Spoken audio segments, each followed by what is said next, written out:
दोस्तों, इस वीडियो में हम सीखेंगे कि HVAC सिस्टम में मोस्ट इम्पोर्टेंट फुल फॉर्म के बारे में। तो आइए चलते हैं ब्लैक बोर्ड की तरफ। जैसे कि मैंने पहले ही लिख रखा है यहाँ पे, जैसे कि आप देख सकते हैं यहाँ पे HVAC, LPHP,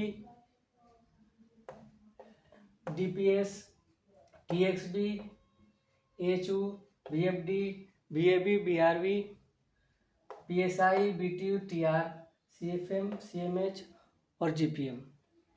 तो हम इसको वन बाय वन देखेंगे, इसका फुल फॉर्म, और उसमें कुछ हम डेफिनेशन भी देंगे। डेफिनेशन मीन्स हम उसको बताएंगे कि ये कहाँ लगा होता है और क्या है।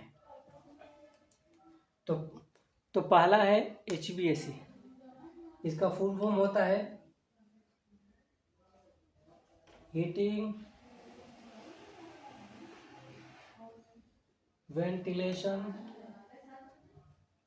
Air condition. Heating, ventilation, air condition. इसे आपको ये समझ में आता है कि हीटिंग का मतलब, हीटिंग मतलब गरम करने वाला यंत्र। वेंटिलेशन मतलब हवादार, मतलब हवा को संचार करने वाला, यानी हवा का संचालन वाला। हीटिंग एंड वेंटिलेशन, इससे साबित ये होता है कि ये जो पूरा सिस्टम है, एक वेंटिलेशन है, एयर को कंडीशन में रखता है, जैसे कि एयर को फिल्टर करना, स्मूथ एयर भेजना, और हीटिंग के जरिए भी होता है। LPHP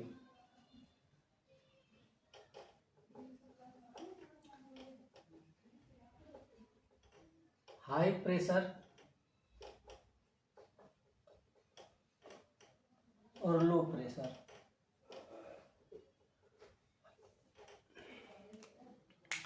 जैसा कि आपको पता है कि हमारे चिलर प्लांट में गैस होते हैं, रेफ्रिजरेंट जिसको बोला जाता है। तो कंप्रेसर जब कंप्रेस करता है गैस को, रेफ्रिजरेंट को, तो वो हाई प्रेशर और हाई टेम्परेचर में कन्वर्ट होता है। HP स्विच होता है एक हाई प्रेशर स्विच, जो कंप्रेसर और कंडेंसर के बीच में लगा रहता है।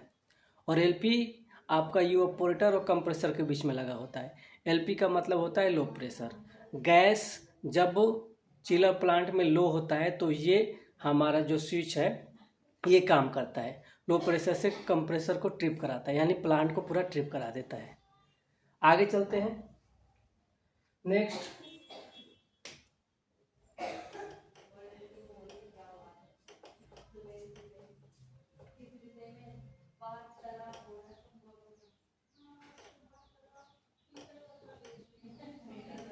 है DPS, differential pressure switch.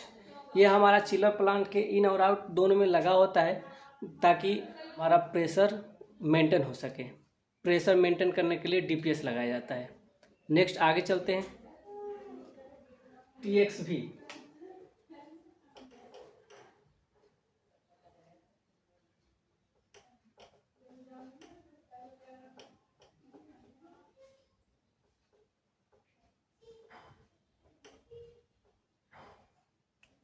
Thermostatic expansion valve. Thermostatic expansion valve और इवापोरेटर के बीच में लगा होता है। इसका काम ये होता है कि ये इवापोरेटर को उचित मात्रा में रेफ्रिजरेंट प्रदान करता है, जो कि लिक्विड फॉर्म में और लो प्रेशर वाला रेफ्रिजरेंट होता है। इसको हम कंट्रोल डिवाइस और मीटरिंग डिवाइस भी बोलते हैं। आइए नेक्स्ट फुल फॉर्म की तरफ चलते हैं। HU, air handling unit.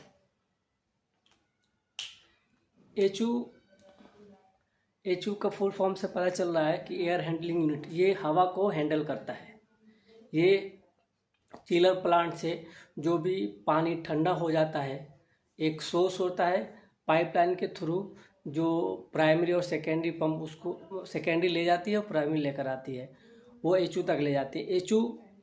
HU में क्या होता है कि ये एयर को हैंडल करता है, यानी कि पानी और हवा की सहायता से पानी का हीट एक्सचेंज होता है हवा में, हवा ठंडा होने के बाद फ्लोर में चला जाता है, जो ह्यूमन बॉडी के लिए होता है, और उसके बाद वो फिर से वही सर्कुलेशन होता है।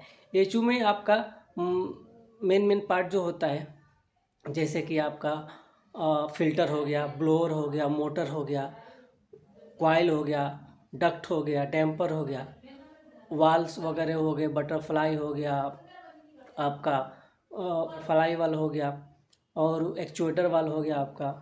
उसके बाद टेम्परेचर गेज हो गया, प्रेशर गेज हो गया। इतना नॉर्मल में ये आप बता सकते हैं। आगे चलते हैं नेक्स्ट,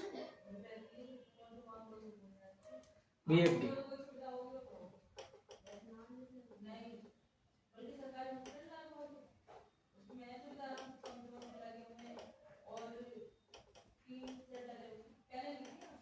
VFD होता है वेरिएबल फ्रिक्वेंसी ड्राइव। ये हम कहीं भी लगा सकते हैं। इसको हम इसलिए लगाते हैं कि हमारा कंजप्शन बचे। जैसे कि फ्लोर में कहीं भी अगर ज़्यादा ठंडा हो गया है और एचयू बंद नहीं हो रहा है, तो हम एचयू में लगा सकते हैं VFD। इसलिए लगा सकते हैं कि वेरी करेगा, वो सेंस करने के बाद एचयू को बताए, सेंस करने के बाद एचयू में जो सेंसर होता है वो VFD को कंट्रोल करेगा, तो VFD अपने फ्रीक्वेंसी को कम करेगी। कम करने से फिर एनर्जी बचेगा, हमारा कूलिंग सही होगा और ये मेंटेन करेगा। इसको हम पंप में भी लगा सकते हैं, प्राइमरी पंप, सेकेंडरी पंप, और हम चीलर में भी लगा सकते हैं इसको। आगे चल